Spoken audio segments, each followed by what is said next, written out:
Buenas noches, soy Guadalupe Vieira Valdés. Actualmente soy docente, soy orientadora en una escuela preparatoria.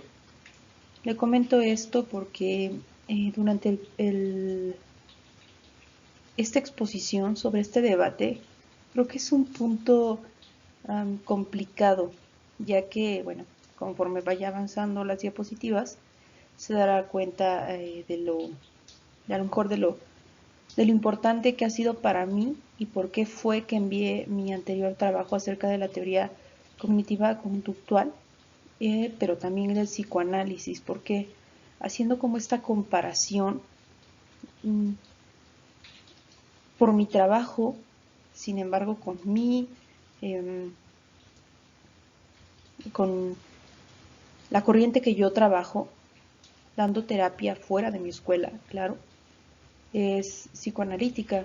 Sin embargo, yo cuando estoy dentro de mi escuela, dentro de mi área de trabajo, el trabajar con adolescentes pues es complicado y sobre todo en el ámbito de la educación y sobre todo en una escuela pública es complicado ya que te asignan tareas que pues no son tuyas, ¿no? Entonces en esta parte a lo mejor de querer dedicarle un poco más de tiempo a mis alumnos, ya que son adolescentes, necesitan ser escuchados. Sin embargo, por el tiempo no me permite trabajar con ellos como a mí me gustaría trabajar. A lo mejor me gustaría hacer un análisis, sin embargo, podría hacerlo, pero no estaría cubriendo como tal, sobre todo por el tiempo, no podría ver a mis alumnos, etcétera, ¿no? Para hacerlo centrarnos más en esta parte, bueno, comienzo, este es mi trabajo de debate. Vamos a estar un buen rato por aquí, así que voy a continuar.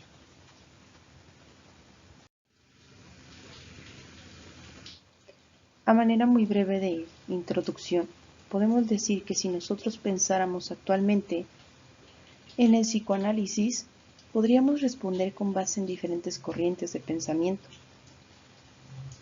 Obviamente, en algunas se hablaría de una manera positiva de esta ciencia, sin embargo en las otras no lo sería del todo. Podríamos considerar a la corriente cognitiva conductual la mayor antagonista de la corriente psicoanalítica, ya sea por sus diferentes postulados.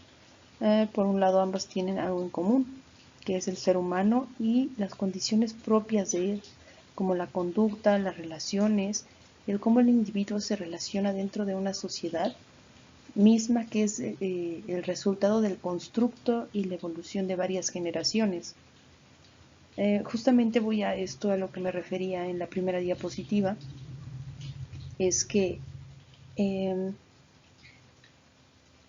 yo realmente el trabajar en un espacio educativo es complicado ya que es un reto al cual nos enfrentamos los psicólogos del ámbito educativo, sobre todo porque a veces la carga administrativa es muy grande. Entonces yo como tal habría alumnos que me gustaría hacerles un análisis, el que ellos pudieran tener acceso a una terapia, sin embargo, dentro de mi perfil no lo está, ¿no? Está una orientación, sin embargo, a mí me gustaría hacerlo, ¿no? Entonces es aquí por eso que estoy hablando de la terapia cognitiva conductual y de la terapia psicoanalítica. La terapia psicoanalítica ha sido mi acompañante desde que voy en la facultad. Desde que voy en la facultad me he estado preparando, he tratado de leer y pues sobre todo es la corriente que más me ha, me ha llamado la atención. Entonces, me identifico demasiado con ella y la defiendo. Creo que es una terapia que aún sigue vigente y como tal, a lo mejor no tiene ahorita con la creación, no sé, como el auge de la terapia sistémica, a lo mejor gestalt, humanista, pues ha perdido un poco de, de popularidad. Sin embargo, pues hay estudios que hablan acerca de todo lo que te puede proporcionar un análisis. Pero, bueno, en esta parte, la terapia cognitiva conductual, alguna de sus técnicas, por ejemplo, la técnica de relajación, el hecho de dejar tareas a mis alumnos, que en esta parte del cambio de rutina, de cambio de hábitos, pues me ha ayudado mucho también algunas de las cosas cognitivas conductuales, a pesar de que, como lo menciono en esta parte, podrían ser antagonistas, sobre todo por la manera de ver al individuo.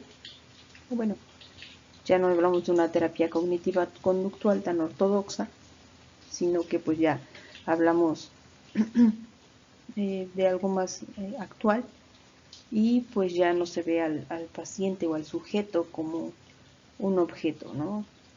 Entonces en esta parte yo en el ámbito laboral con mis alumnos, pues yo les pido, algunas veces hablamos acerca de la modificación de alguno de sus hábitos, por ejemplo, en este caso de llegar tarde, del uso del celular.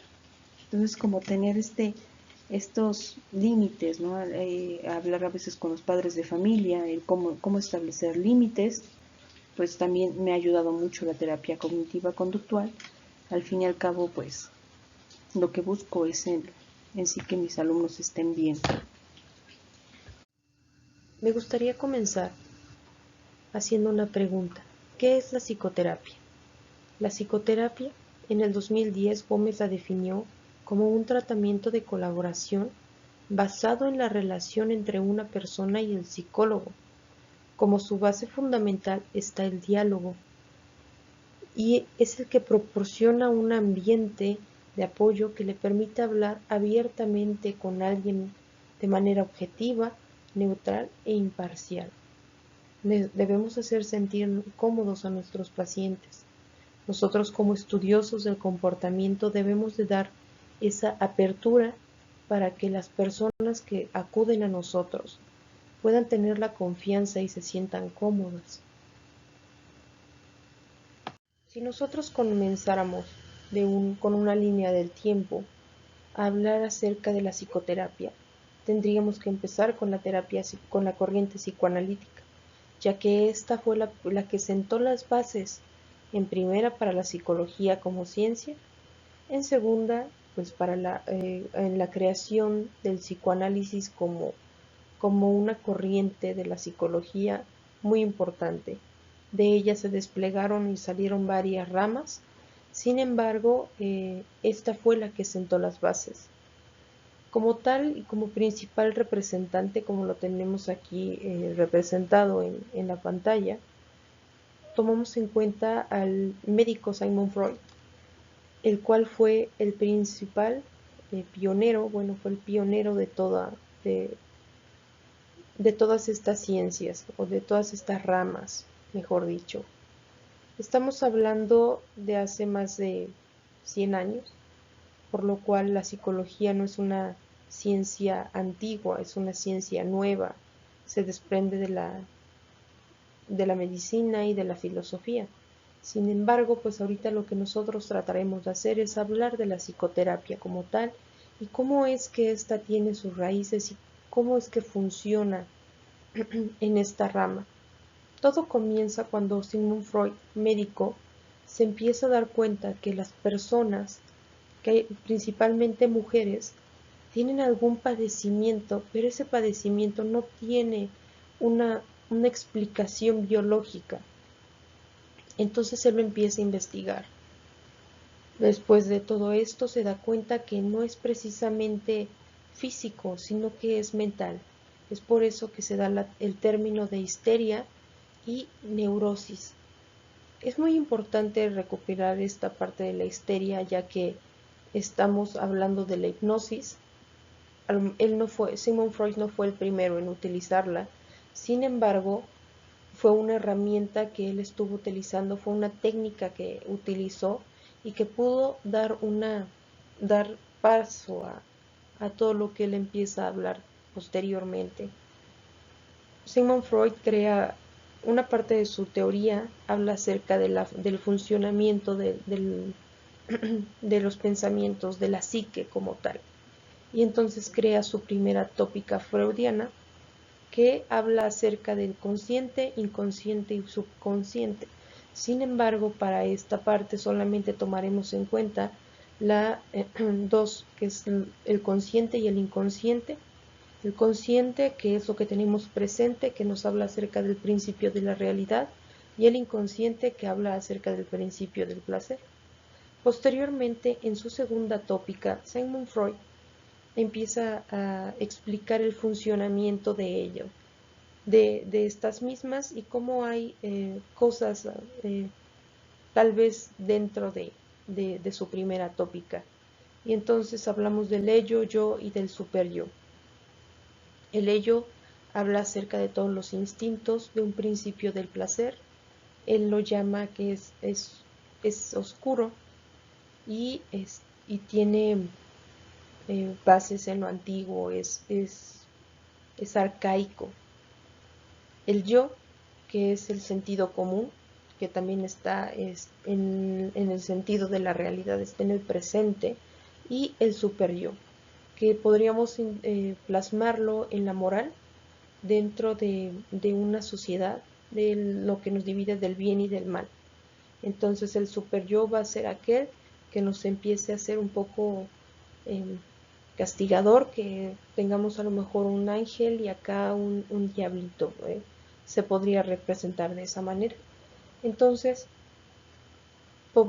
principalmente Sigmund Freud va a estar enfocado en el ello, en el ello y en el inconsciente, ya que dice que todos los padecimientos de lo que tenemos a lo mejor no los podemos evocar de una manera tan fácil como sería conscientemente.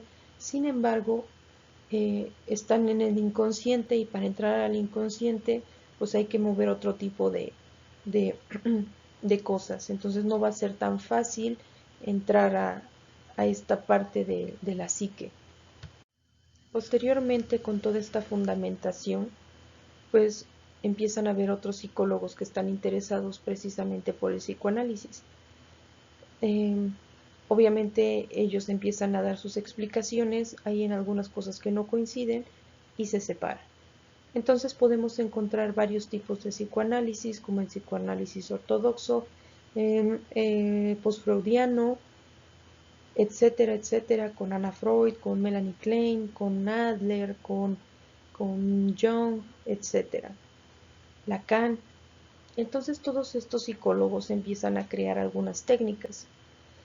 Una de ellas, y la más vieja conocida, es la hipnosis, que fue la que dio partida para que se pudiera hablar acerca de la materia inconsciente. Posteriormente surge la asociación libre, y esta consiste en que el paciente empezara a decir todo lo que él se le ocurría, y Freud, o el psicoanalista, lo interpretaba. Y justamente de esta interpretación, bueno, del psicoanálisis, trata de interpretar, trata de encontrar un significado de lo inconsciente, haciendo como que el paciente evoque y él así pueda analizarlo.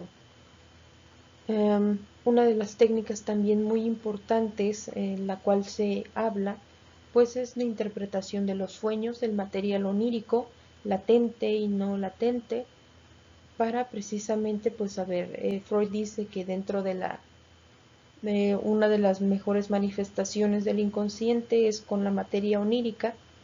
Entonces, pues nosotros podemos tener se pueden interpretar los sueños y así darle una interpretación. Dentro de las estrategias que utilizan los psicoanalistas podemos encontrar la catarsis, que es muy importante, ya que dentro de la catarsis podemos encontrar que el paciente está descubriendo qué es lo que a lo mejor le aqueja, o va a encontrar un significado, y cuando encuentre un significado hará consciente lo inconsciente, como lo llamaba Freud, y podemos encontrar una posible cura. También lo podemos persuadir, podemos hacer la transferencia y la contratransferencia, que es la buena relación hacia el paciente, paciente-terapeuta, y la contratransferencia viceversa. Obviamente no abusando de ninguna, ya que podría resultar contraproducente. La terapia psicoanalítica, a pesar de las críticas que ha tenido y la pérdida de popularidad a partir de los años 70, pues no deja de demostrar que es efectiva.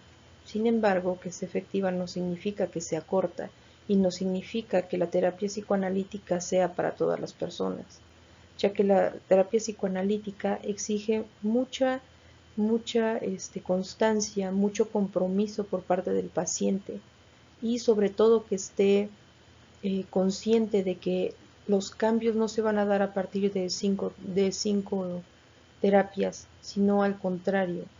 Podemos estar diciendo que se puede hacer semanalmente y durante un año no mostrar alguna mejoría, o a lo mejor mostrar una mejoría, sin embargo, no es como la esperábamos. La psicoterapia es una terapia fuerte, una terapia que, como decía anteriormente, no es para todos, ya que hay veces que en lugar de aminorarnos la carga, hace que esa carga que a lo mejor nos aqueja sea más importante, sea más dolorosa, pero la mejoría se va a ir dando poco a poco y paulatinamente. Se ha comprobado que es efectiva en todas las edades, desde niños a adultos mayores. También se ha comprobado que tiene efectos a largo plazo y a corto plazo, siempre y cuando obviamente no se abandone. Y lo más importante, cuando algún paciente abandona la terapia, cuando y regresa, como decíamos anteriormente, el terapeuta debe de interpretarlo, a diferencia por ejemplo, en la terapia cognitivo-conductual. Entonces, la terapia la terapia psicoanalítica va a ser muy importante para todos las personas que estén dispuestas a tener un proceso largo, un proceso que puede ser doloroso. Sin embargo, también en los trastornos, entonces se puede aplicar a todo tipo de trastornos y pues lo que se debe de recalcar es que es muy muy larga. Damos paso a la terapia cognitivo-conductual. Como lo dice su nombre, pues bueno, tiene sus bases en la teoría conductual como tal y podemos recordar a algunos padres de ellos, que es Watson, Skinner, Pavlov. Sin embargo, en esta terapia, en este tipo de terapia, la cognitivo-conductual, pues así como en el psicoanálisis tiene una palabra de referencia que es el inconsciente, en esta corriente hablaremos acerca de la conducta y de la modificación. Entonces, la labor de un terapeuta conductual se centra en el análisis y en la evaluación y el tratamiento de conductas específicas, aquellas conductas que no nos están favoreciendo y pues que tengan algún constructo que sea hipotético que nosotros podamos verlo, ¿no? A diferencia de la otra que son de la terapia psicoanalítica, que pues los constructos y los postulados vienen acerca del inconsciente, no se pueden comprobar del todo. Precisamente en esta terapia se toma como referencia la conducta y hablamos acerca de la adaptación, conductas específicas, ya estamos hablando de técnicas muy específicas, se evalúan y lo que se trata de hacer aquí es que se debe de incrementar o disminuir alguna conducta que sea inadaptada o que no sea aceptada o que no sea de alguna manera que le funcione a las personas que pues está tratando o que están dentro de la terapia. Dentro de esta terapia podemos encontrar varias técnicas.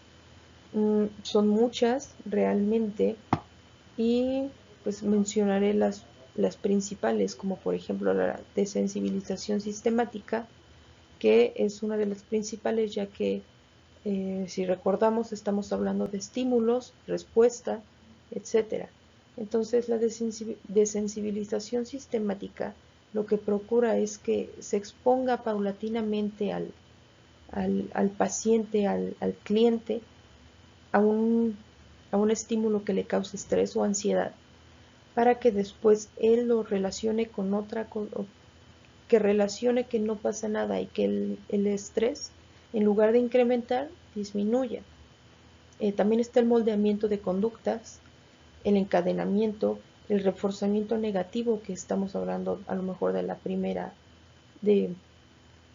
generación, la economía de fichas, los reforzadores sociales. Recordemos que ya estamos hablando de lo cognitivo-conductual, entonces la sociedad toma una parte muy importante dentro, dentro del individuo.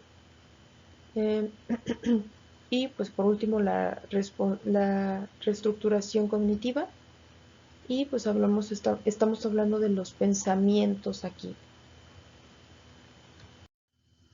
Dentro de las estrategias de los psicólogos cognitivos conductuales, estamos hablando de la mejoría de un síntoma cuando dentro de la tríada, ellos manejan una tríada que es pensamiento, emoción y conducta. Si hay una modificación dentro de alguno de estos tres, se está hablando de que hay una mejoría de un síntoma, y entonces se ve reflejado obviamente en lo que aqueja al paciente, en esta parte de la conducta que se quiere modificar. Entonces, el punto de esta estrategia es que se mejora alguno de estos ámbitos, de alguno de estos ámbitos de esta triada, para que así haya un cambio, que es lo que se quiere dentro de esta conducta, de esta corriente. Como sabemos, la terapia cognitivo-conductual ha mostrado una gran efectividad dentro de muchos ámbitos. Está dentro del aprendizaje, ahorita como cognitivo-conductual. Sin embargo, antes tuvo un auge muy importante cuando fue la terapia, perdón, cuando la corriente conductual estuvo implícita dentro de la educación y se utilizaba para enseñar a los alumnos meramente. Hablamos de estímulo-respuesta, castigo, etcétera. También se ha visto una mejoría en pacientes que a lo mejor tienen algún problema acerca de la memoria. En los procesos de atención hablamos de los procesos psicológicos básicos y superiores, en el proceso de retención, también con las personas que a lo mejor no tienen la capacidad de socializar. En esta parte se ha apoyado muchísimo en trastornos del estado de ánimo, trastornos alimenticios, personas que a lo mejor tienen alguna adicción eh, al cigarro, a la pornografía, a, a sustancias adictivas que son, por ejemplo, opiáceos, marihuana, etcétera. Y pues se ha demostrado que tiene una efectividad muy grande. Se ha mostrado que tiene mucha efectividad con niños, adolescentes, adultos, pero con adultos mayores ya no. Aquí, a diferencia de la terapia psicoanalítica, esta se puede ver reflejada. Los cambios se pueden ver reflejados a partir de cinco consultas, dependiendo también el tipo de estrategia que se utilice. Pero dentro de esta terapia también se puede dejar tareas. El paciente está trabajando fuera del consultorio, a diferencia de la terapia psicoanalítica. Entonces, en esta se puede observar un cambio mucho más grande y más rápido.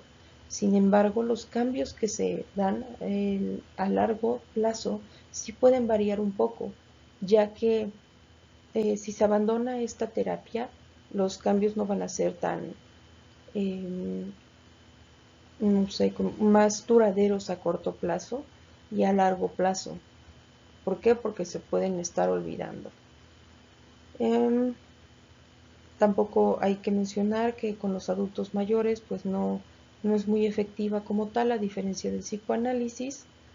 También se puede utilizar en la mayoría de trastornos, en la mayoría de padecimientos. De hecho, ahorita es la terapia con más seguidores porque se ha demostrado su eficacia científicamente. Y eso es muy importante recalcar acerca de esta terapia.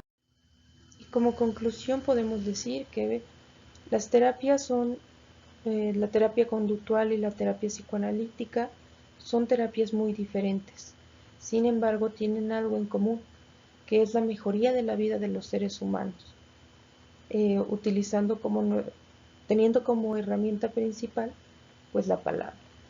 Entonces, a pesar de todo lo que se pueda decir, que se podría decir que son antagonistas, que el método de trabajo es muy diferente, pues ambas tienen este propósito que es ayudar a la vida de las personas.